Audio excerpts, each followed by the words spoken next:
Tonight on the Guy at the Movies podcast, it's Morbin time as we dive into the best, worst, most surprising, most disappointing, and most anticipated films of next year. Guess that doesn't make quite a lot of sense as I said it, but the best, worst, most disappointing, all that stuff for this year, and then the best of last year. We're wrapping it up on a high note and really going to hit all the, hit our stride as this podcast goes on.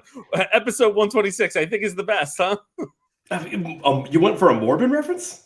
Well, it's the first one I see on the list of worst. I guess that would do it. Yeah, that'll do it. All this and more. Everyone is part of the family at this point. I didn't do my fan fiction idea that I had, so this movie was garbage. What is this? You are a monster beyond all belief. Put them all in the thing and let them do the thing. You know what I mean?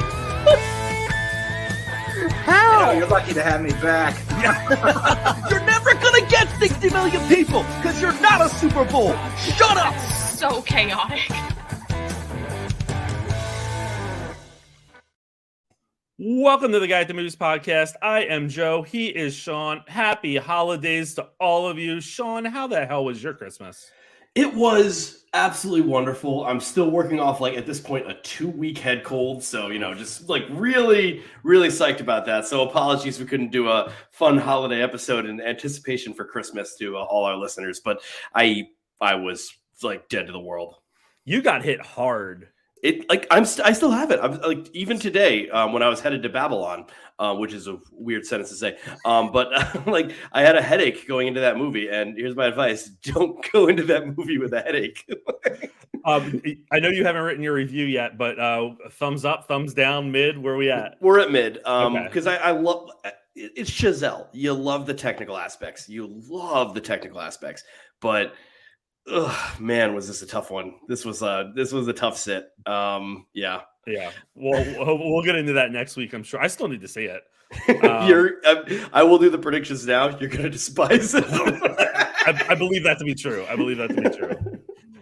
All right. So tonight, what we want to do is dive into all of the top films of 2022, the worst, most disappointing, and most surprising, before we start looking to the future and what next year holds for us. We also had on all of our socials asked all of you to give us some feedback as to what falls onto those lists for you. And we got a lot of answers, a lot of interaction for this, which was really cool. But I think we'll probably agree with a lot of them. I'm looking at them now, and it's interesting because I do agree with pretty much most of them, but then there's some that are just the exact opposite for me. Really? And so we'll dive into those. I think I don't know exactly the best way to do it, but it'll be interesting to see where everyone stands. That's really interesting. I can't wait to dive into this a little bit more. As I'm talking right now, I'm moving stuff around on my other list because it stresses me the hell out so much. See, you have to do a Marie Kondo thing like I do, where I have to just completely stop caring about it, and I just literally I'm just I felt weird during this movie, delete. And that's the only way you can survive this, because and now I'm looking at my top 5 and I'm they're probably not what my top 5 would normally be, and so it's going to drive me insane probably in a retrospective. But you're the one that is looking at it and you're like, oh man, but I'm the one that's let's just get in there and start slicing things to bits. I'm very, very stressed about it. And I there's one that I feel like should be in my top 10, but it makes my top 20. I think I'm just going to have to go with it and just say that's it. All right. Anyway, let's start from the bottom and go up, shall we? So the first category we want to cover tonight is the worst movie of 2022. And Sean, what list did you do? We never quite agreed on a number of I thought we said 5. Perfect. So so 5 for each. So I mean this was easy because there weren't I just went down to where my Fs were categorized, and there was I had to think about 7 or 8 Fs. So I'm okay, pretty solid. That's a good that would call it a good year. But what should I do? Should I just list them out? Go for it. Go from 5 to 1. All right, so 5 to 1. We've got Blonde, Pinocchio. Yep. I think we're going to have some overlap here. Keep going. Blonde, Pinocchio, the Robert Zemeckis version, Senior Year, Firestarter, and Moonfall.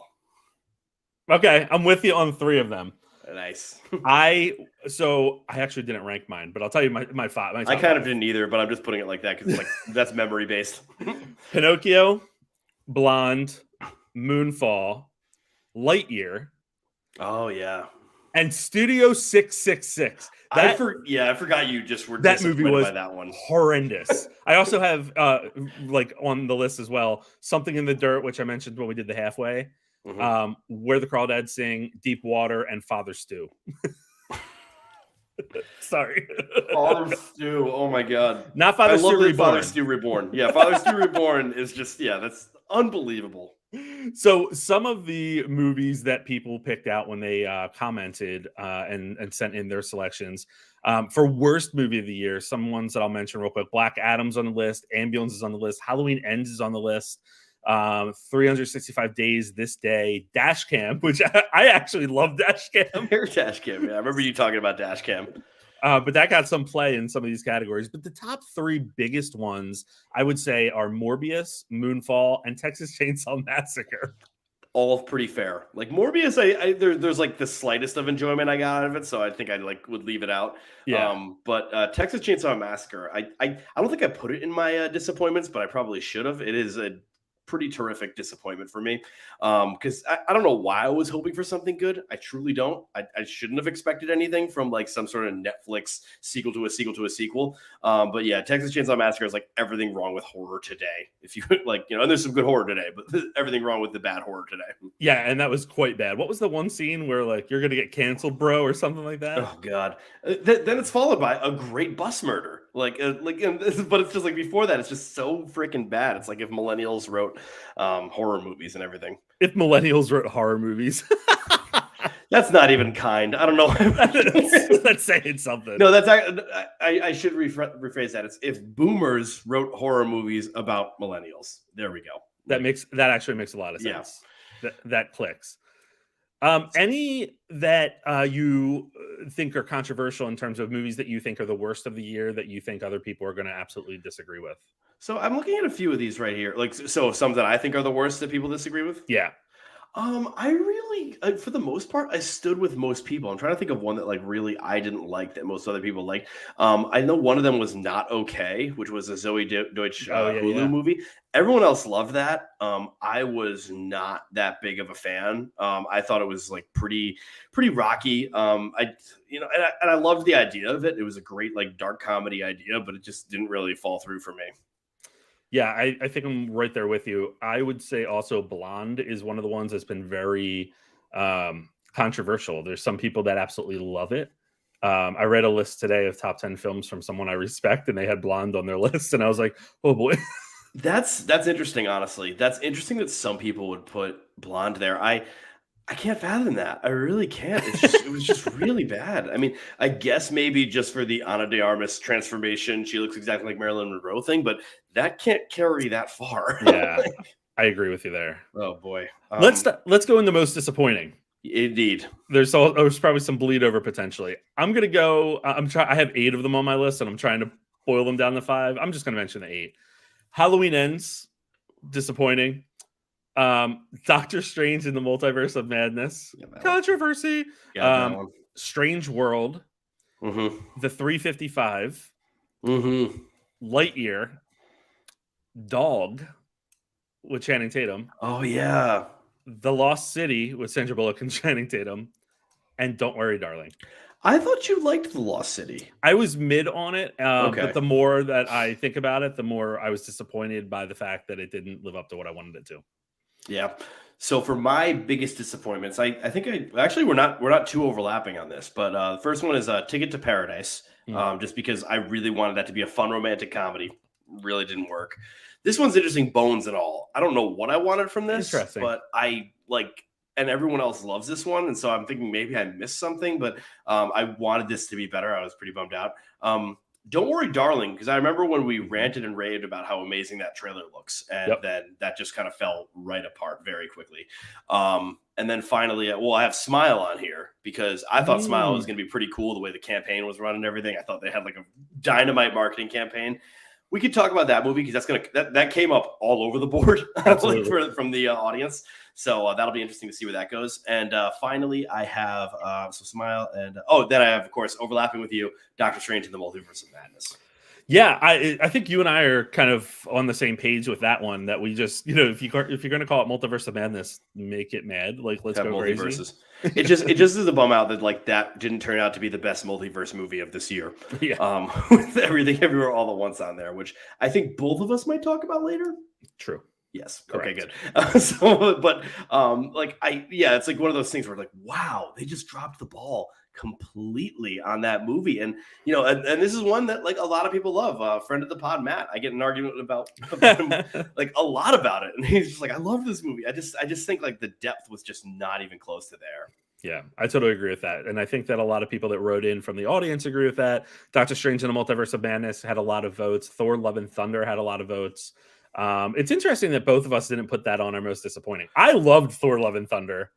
I guess like I don't get the hate for Thor Love and Thunder. I could agree with people that think it's sort of like mid, Goofy, if yeah. you will. Yeah, like I kind of get that. I think this is like the Thor Love and Thunder hate, which has really started to like get like higher and higher and started to like lap on even more now. I think it is like a Marvel Phase 4 hate now, where it's just like we need to hate everything from Marvel Phase 4. We can't like anything from this phase. So as a collective, we should also hate Thor Love and Thunder. Yeah, I mean, like it was trying to do Ragnarok again, and it definitely fell short of Ragnarok. But I was laughing during it. I enjoyed myself. Yeah, I'm with you there. Just looking over some of the other disappointing movies. Excuse me, Black Adam made that list as well. Disenchanted made the list. Hocus Pocus 2. Amsterdam's a big one. I didn't see Amsterdam. Yeah, well, Amsterdam is the tough one because that is like a disappointment to like just the entire culture, because this is like David O. Russell, millions of people in it, everyone's gonna love it, and then really just absolutely no one liked that movie, and so just in general, like the reception alone is a disappointment. And Jurassic World Dominion was another one that popped up a few times on there. Yeah, I guess my reaction was pretty mid on that. It's cooling a little bit more, like so it's getting a little bit worse. I still don't like it's a very, very dumb movie, like very dumb. But I was entertained. I mean, I like that was one where not good. Like, without a doubt. Are you like, not entertained? Exactly. Yeah, I'll go with a Russell Crowe shout out on that one. There you go. Of all people in that movie, you shout out Russell Crowe. Of course, that's who I have to shout out is Russell Crowe. Oh my gosh! And Jeff in the comments says Amsterdam and Babylon he'll be skipping. So and Heather says she fell asleep to Jurassic World Dominion. Nice. There we go. So I think that says a lot when you fall asleep during a movie. Let's go biggest surprises. Sean, I know that like we said 5. I had so many. So I had a lot, and I'm just mad at you that you don't. You're not following the 5 because I definitely deleted a ton of them. But now I'm just gonna go for the 5 that I have on here and you'll probably guess what all of mine are because I was very I was very surprised by a lot of movies of late. And I'll put them up here. Pearl. I didn't think Pearl was gonna be bad in any way, but I really did. I didn't know what Pearl like was gonna be. I thought it was gonna be like intentionally weird, and it's like just like kind of like an intentionally artsy thing. Pearl was amazing. I thought it was better than X. Oh god, yeah. Oh god, yeah. Like I wasn't a big X fan anyway, but like it definitely was. Bros was the one that I was really worried about because I thought like from the trailers made it look terrible. I was really worried about that one, and that one really outshined itself. I already told you about how The Menu. I had no idea what that movie was. I didn't know if it was a real movie, and I came out of that one loving it. Beast was another one where it's just like, am I actually seeing this movie? And then I walked out like floating on a cloud, loving it. Beast. And then Bodies. Where like once again another one where the trailer did not like it at all, and then definitely the movie outshined the trailer. I like it. All right, I have. I don't know how many I have. I have a few. Chippendale Rescue Rangers. Straight to Disney Plus movie, could have been horrendous and ended up being a lot of fun and really good. Prey. Dan Trachtenberg's Prey ended up being absolutely incredible. Barbarian was such a surprise. Nobody knew what was going to happen with that movie, and they completely pulled the wool over our eyes. The Drop. I know I talk about this one a lot. This is one I saw at Sundance. Oh, you were talking about this, yeah. It comes out in January. It'll be on Hulu. It was just wonderful. I had mentioned The Outfit before. The Outfit's solid. Oh, yeah, I forgot about that one. Yeah. Well, part of me was like, was that this year? It was very, very early this year, yeah. The Bad Guys. the animated movie The Bad Guys. That was a huge surprise for me as well. I definitely had that on the list. Fresh. I love Fresh. With Sebastian Stan, I love Fresh. Guillermo del Toro's Pinocchio. I had mentioned back when we did the pod halfway through the year about this. Gold with Zac Efron was a nice surprise. Oh, yeah. Honked for Jesus, Save Your Soul. I had that on there as well, yeah. That was a pleasant surprise. The Sea Beast, Netflix's probably Netflix's last animated movie from the Netflix animation studio, because I think they like majorly downsized or eliminated it after. But the Sea Beast was pretty good. And then Weird, the Al Yankovic movie. Just a pleasant surprise. So much fun. Had a blast with it. Any others that come to mind for you?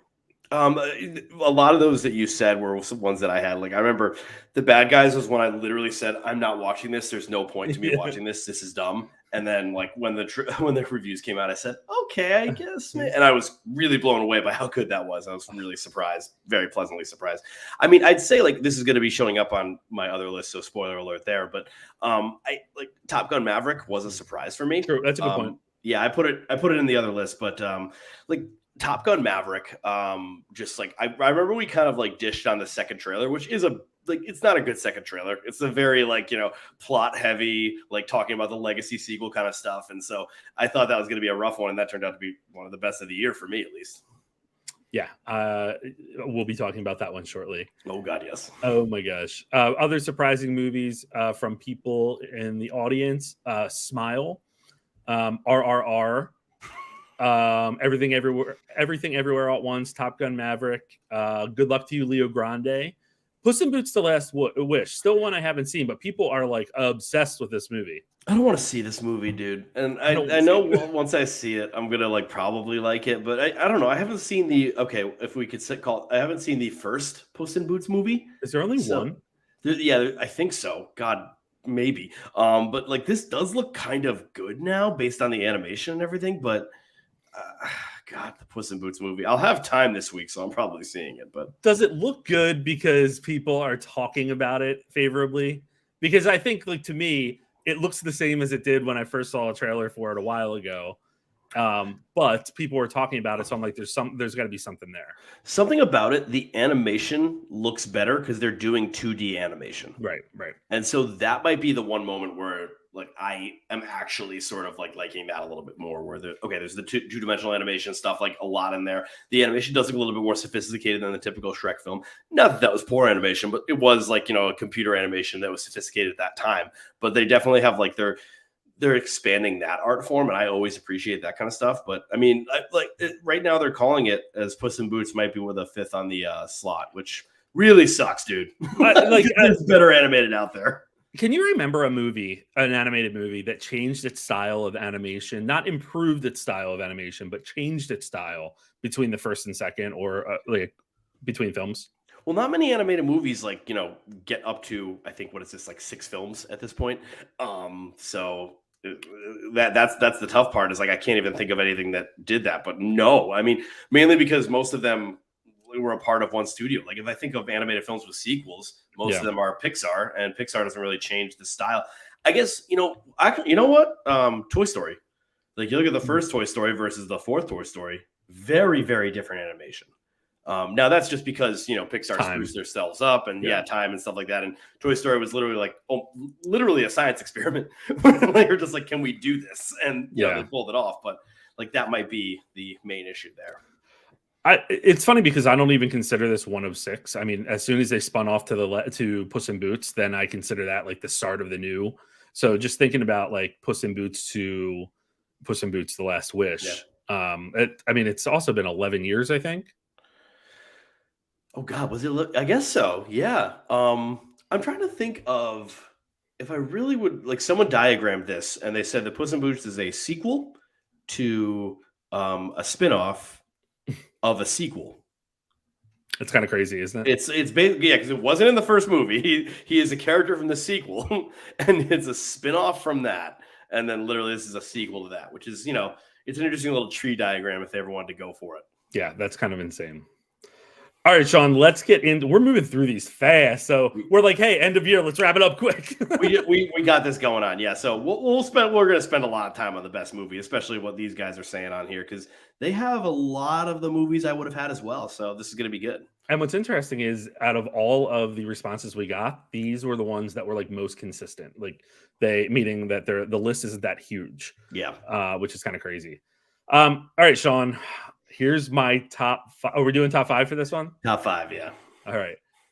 At number 5, Marcel the Shell with Shoes On. Nice. I had it in the short list. At number 4, Everything Everywhere All at Once. At number 3, Cha Cha Real Smooth. At number 2, Top Gun Maverick. At number 1, any guesses? This is tough because I remember number 1 was Top Gun Maverick for you before. Oh man, it's Barbarian or Bros. I think I'm gonna go with Bros. No. No. Oh. Bros didn't crack my top 20. Did it? Whoa! You've gotten some high octane ratings here. Damn. Someone just said I'm seeing an A24 trend here, which is kind of funny. I mean, Number 1, The Banshees of Inisherin. Oh shit! I forgot you didn't say that one. Yes, of course, Banshees of Inisherin. Oh my god! Of course, you loved that movie. Oh my god! I forgot that you didn't say that one there. And yeah. that also could go on my surprise list because I had zero interest in seeing that movie. What's funny is the top 2 on my list, I had zero interest in seeing, and both of them I ended up loving. Nice, I love it. So for my top 5, I don't know how this ended up on there. Actually, this is what's fun about me doing my list like so quickly and deleting stuff. But She Said, love a good journalism movie, love it. Number 11 on my list. Yeah, I mean, like this is the problem with this year is like there is like a good like 15 I had, and Absolutely. so it's gonna be that rough. Banshees of Inisherin for number 4. Okay. Number 3 is one you still haven't seen yet, so I'm gonna be very curious to see your take on it. All Quiet on the Western Front. Oh yeah. Number 2 is, I think we have the same number 2, is Top Gun Maverick. And I feel basic for my number 1. I feel so basic for it. I feel like, it's the internet's favorite. And so I feel like, it's had a relative toxicity attached to it, which is a little bit of a bummer. But you know what? I'm still pressing on. This movie still hasn't left my head since I saw it. Right now, Sam is watching it downstairs, and I hear her cackling once in a while. And I'm assuming it's the what do you call it? The butt plug fight, or maybe the hot dog fingers. Butt plug fight or hot dogs. I feel like to get her cackling, you would need a butt plug fight. So God. if you haven't figured out what we're talking about, it is Everything Everywhere All at Once. Yeah. This movie is just so damn special. I wish I could be rewatching it with her right now because I just want I need to make sure do I like this as much as I think? Yeah. And it's like I think I do. It's like just that great. So it's one that is hitting a lot of hitting a lot of number 1s on lists, and I'm okay with being with the current on this one. It's just that good. I'm surprised to not see on your list Till. I thought that would be high up.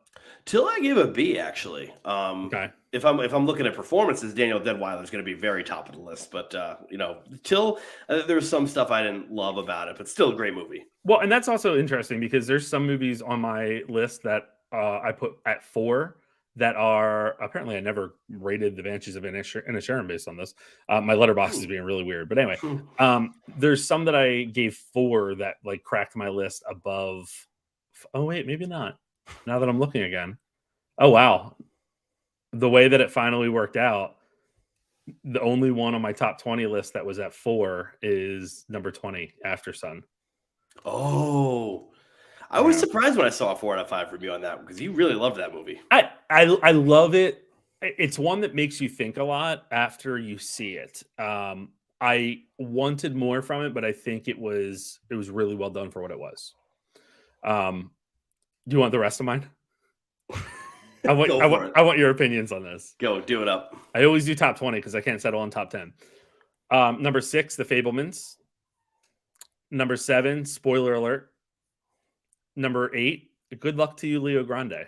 Oh, very nice. Number 9, The Whale. Oh, yeah. Number 10, Elvis. Number 11, She Said.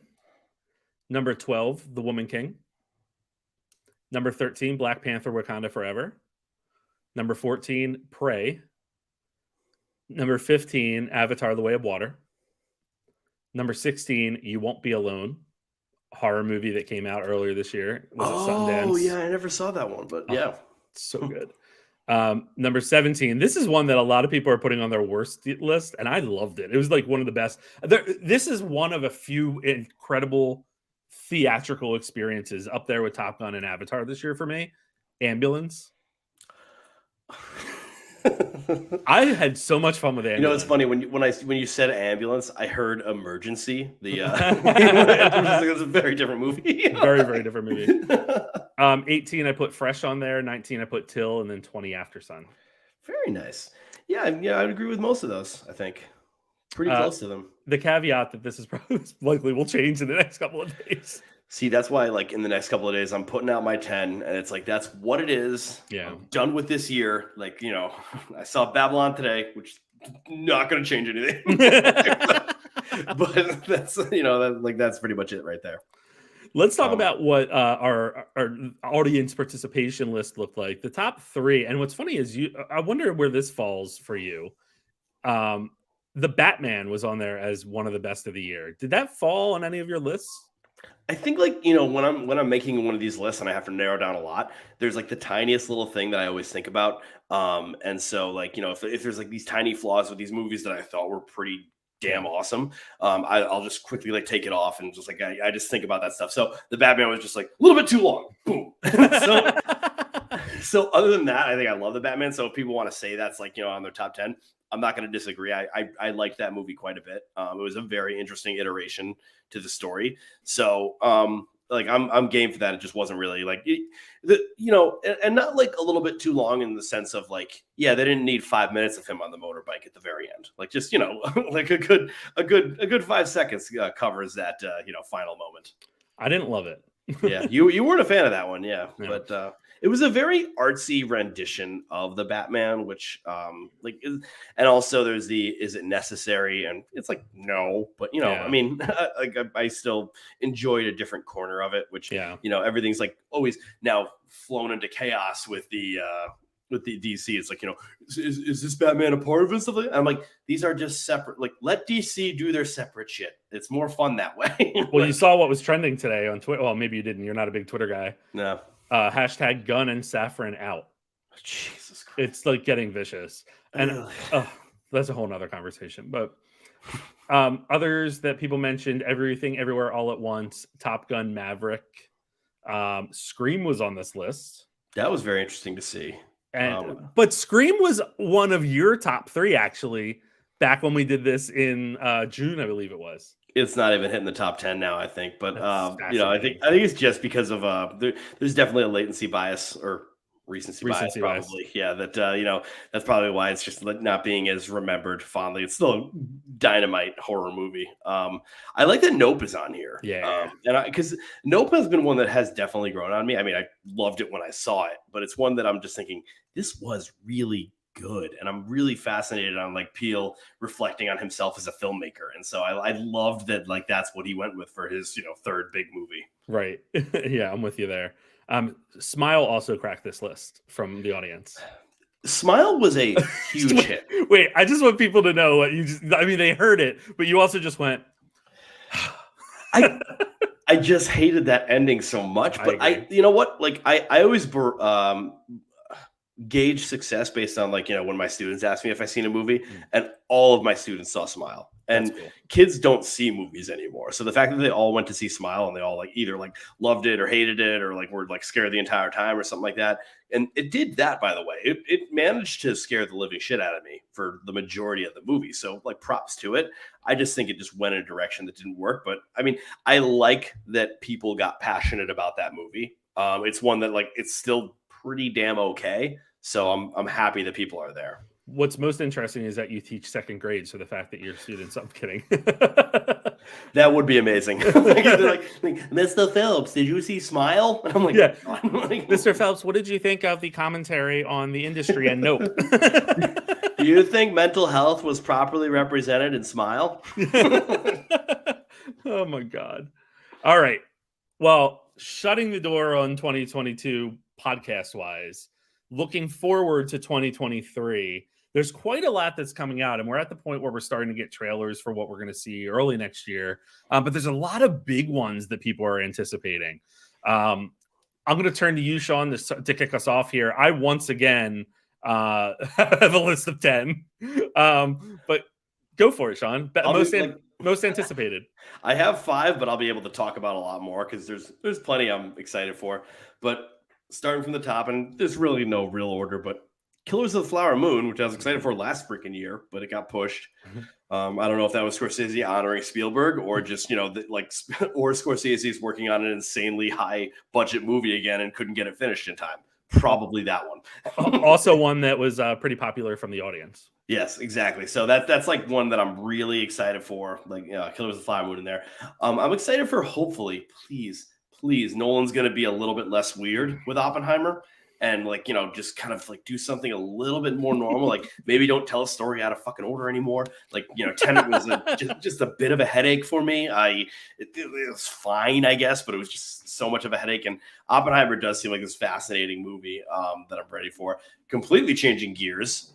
Cocaine Bear.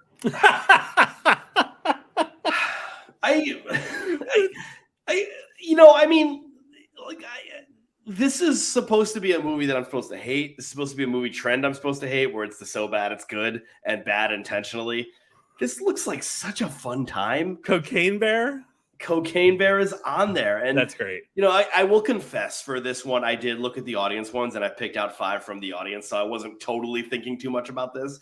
And so the audience does have Cocaine Bear. Well, I don't know. Like the other ones, like the other 4 lists, I was able to look at my diary of movies that I've done. But with this one, I don't know what's coming out and stuff. So I had to really think about more. But this looks like it's going to be something where beer is once again served in my theater. So I'm just going to order 10 of them. Get hammered watching Cocaine Bear. Oh my God. I'm going to get I'm going to get an Uber to the theater for Cocaine Bear because there's no way that's happening sober. I've got Dune 2 on there. There's a part of me that thinks Dune 2 is going to spill over into the next year.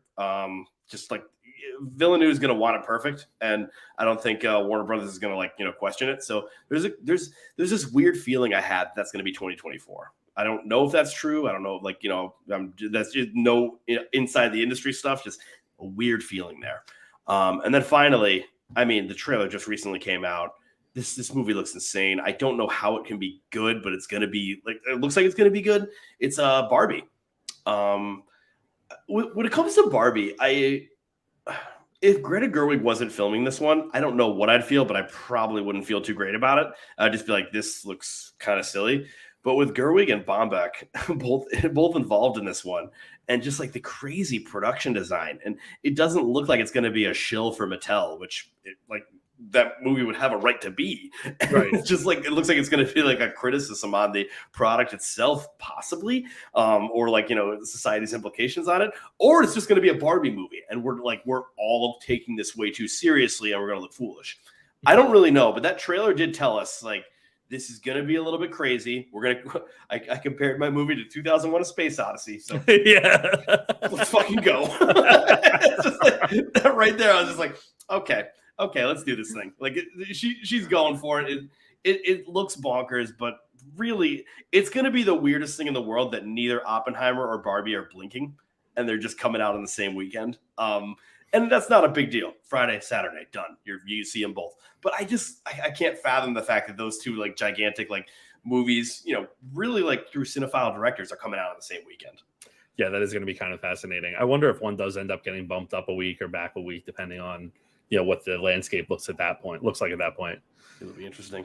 All right, my top 5: Dune Part 2. Very good. Scream 6.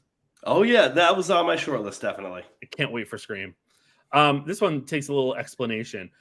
Red, White, and Royal Blue. This is a movie that Amazon made. They picked up the rights to this book that I had read. There were rumors about it for a while, and then Amazon filmed it this past summer. So I'm expecting it to come out this year. It's based on a book, an LGBTQ book, where the son of the president, who was played by Uma Thurman in this movie, the son of the president, falls for the Prince of Wales. Oh, and it's a romance with It's really fascinating, and it was a book that like went there and pushed the envelope a little bit.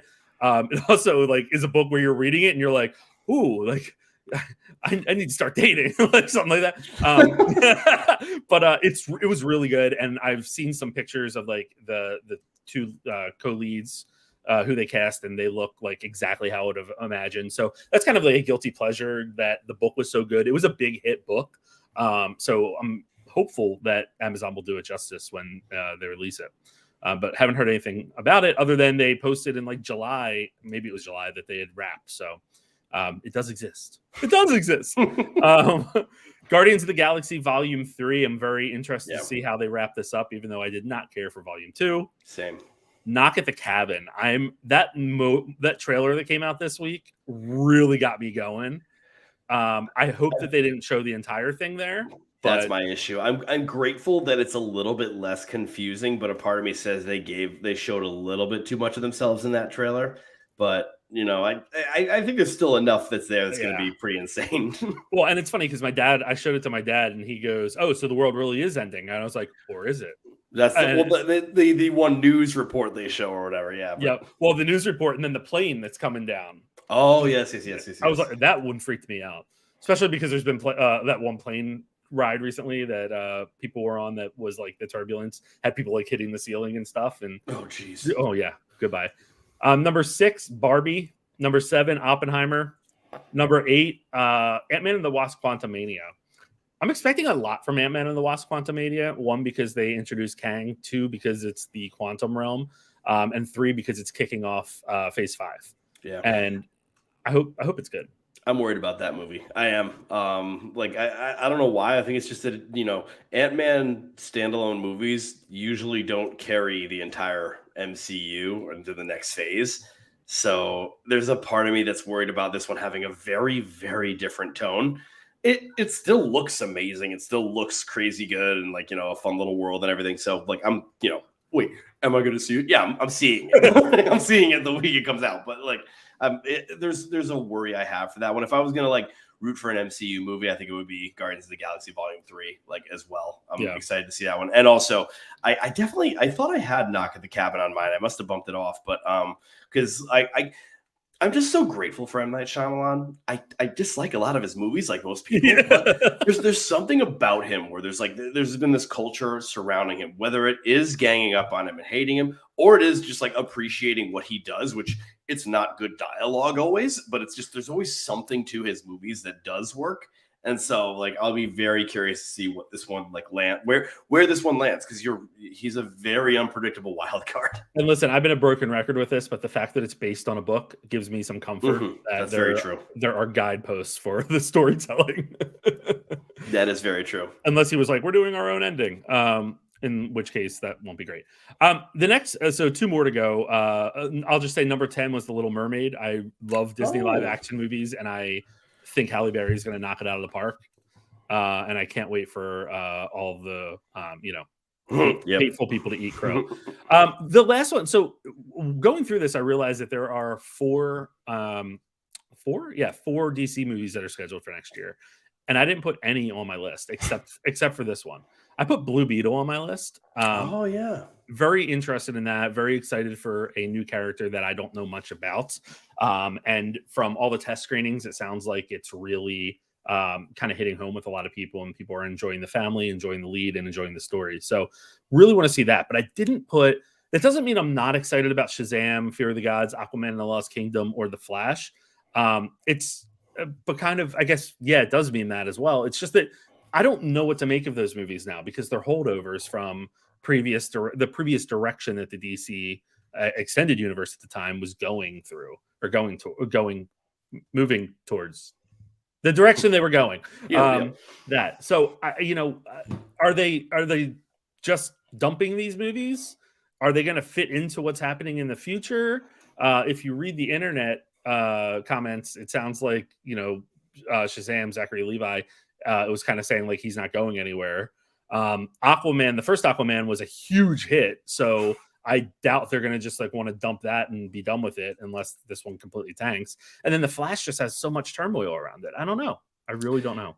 It's I mean, at this point, I wouldn't have put Aquaman on there just because I think all the ones I put on, except for Doom Part 2, have a trailer attached to them. Good point. And that's because, like, I can't really get excited for a movie until there's a trailer attached. I mean, that's not totally true, but like with a lot, like, oh, I have Killers of the Flower Moon on there as well. So, like, I guess that, you know, sometimes there is just the mythos surrounding it. But when it comes down to it, I'm not, you know, like the DCEU stuff is going to be interesting. I'm of course excited for the next Aquaman, but I didn't put those on because I don't know when the hell they're coming out. Like, oh, Christmas 2023, bullshit. Like, it's like were this supposed to come out like 5 weeks ago, and then they've kept on pushing it back. So at this point, it's like I don't know like what's gonna be. I'm also not looking forward to, like, you know, just, oh god, the people bitching about Amber Heard in the Aquaman movie. Yeah. Where I'm like, I don't give a shit about her. I just want to watch Aquaman be cool again. Like, just move on. Yeah, it's just like don't make this a thing, guys.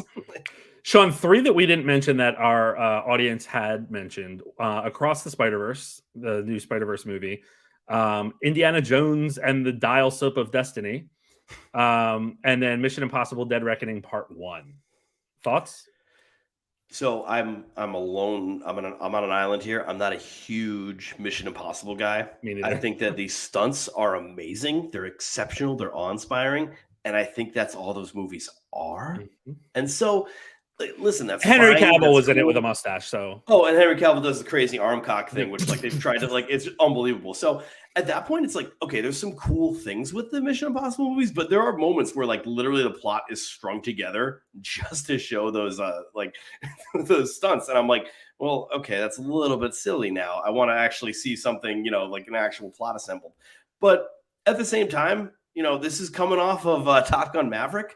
I mean, he just like did like the tremendous motorcycle stunt and literally, like, you know, hits the ground with the parachute, turns to the camera and says, "See you at the movies." Okay, like, you know, I'll handle that stuff, but oh my god, like, come on, like the stash worked.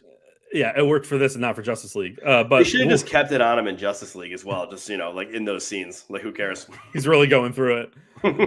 I'm with you. I haven't seen all the Mission Impossibles because they just didn't do much for me. I felt like they were really coming out at a time. To me, they always felt like a Bond knockoff in some ways. I know that like they're different, obviously, but then also I was a big Born Identity fan.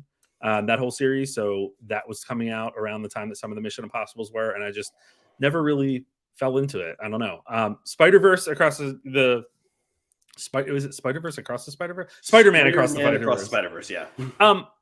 I said this, I love the first movie. The new trailer didn't really do much for me. I saw it on the big screen yesterday when I took my dad to see Avatar. I don't know. I feel like they struck gold with the first one, and I'm worried that they're not going to be able to keep up that momentum. Yeah, my excitement is purely on momentum from the first one, and that's a lot of momentum. So I'll be like, you know, hey, if they do it again, then I'm absolutely game, and I will be ready for it. But you're right. You know, the trailer was a little bit more subdued, which there's a part of me that liked that because they were focusing more on the people, but or like the characters, excuse me. But I don't know. There's something to it that didn't work. But the other one you were talking about is the Indiana Jones one. Still not terribly excited for that one. I know. Like, it's a little bit too much CG, which was the victim of the fourth one. And I think that, like, that was the main problem for the other ones. Yeah, I would agree with that. I would totally agree with that. Oh, God, there's just so much coming out next year. And I also am just remembering stuff that I didn't put on my top 20 list that is stressing me out. But, you know, like Breaking. I think Breaking could break into the top 20. Oh, I mean, I have Boyega probably like, you know, one of my top performances, like easily. That was unbelievable performing from him. Well, Sean, 2022 has been fun. I just wanted to mention as well. Did you hear the rumor about Henry Cavill? What happened with him now? The new rumor is that he is being eyed to play Hades in the live action Hercules. I don't know if that's like. I kind of see it after. At first, I was like, "What?" And then I was like, "Huh, I could see it." If they're going for the Disney animated thing, then James Woods Hades is kind of like this, like, you know, like goofy, like slick kind of thing. Like, he'd be good as like a very intimidating, terrifying Hades. Don't get me wrong, but like, I don't know, like the fun, like, you know, guy that like cuts jokes all the time and everything. I'm down if they're going for a completely fearsome villain instead of the James Woods type character. So I'm good with that, and then he could absolutely nail it in that regard. I also should mention that we have a new sponsor moving forward. It's Representative George Santos. Oh, fantastic. You know it's bad when that's popping up on your movie timeline on Twitter. I get that. Like some like my Twitter is like just like weird ass politics and then also like movies. Like I'm like, why is that showing up? Oh my god. Sean, what are you doing for New Year's? Oh man, we are having the parents over for dinner. And we are Nice. not leaving my house, which is exactly what I wanted. Like, you know, it's sweats all night. What about you? That's excellent. I actually had plans that fell through. So I think I am going to meet my parents in Atlantic City and have dinner with them. And then they have a house down near Atlantic City. So we may just hang out there and watch the fireworks from there and hopefully have an early night. That sounds pretty awesome. Yeah, spend some time at the beach, you know. It's supposed to be a little warmer than it was this weekend, so that's good. Thank God. Yeah, I was dying. I couldn't get rid of the chill. Well, listen, this is the last episode of 2022. So to everyone that has been with us listening, whether from the beginning or if this is your first episode, thank you so much for the support, for really allowing us to continue to have as much fun as we do doing this each and every week. And we look forward to getting back to it in the early 2023 days. Thank you guys so much for listening and all the comments we get, everybody like, you know, messaging us about like different things we could talk about and everything. You know, it's been very, very like awesome to have you here. So definitty continue to rate, review, subscribe. As they say in the Smash that podcast. subscribe button. Smash that subscribe button. I hate it so much. It hurts. It hurts. Sean, we will talk soon. Everyone else out there, have a wonderful New Year's, and we will see you back next week. Bye. The Guy at the Movies podcast is a joint venture between Math Teacher Movies and Guy at the Movies. You can catch new episodes weekly right here wherever you're listening to this one. Subscribe so you never miss a beat.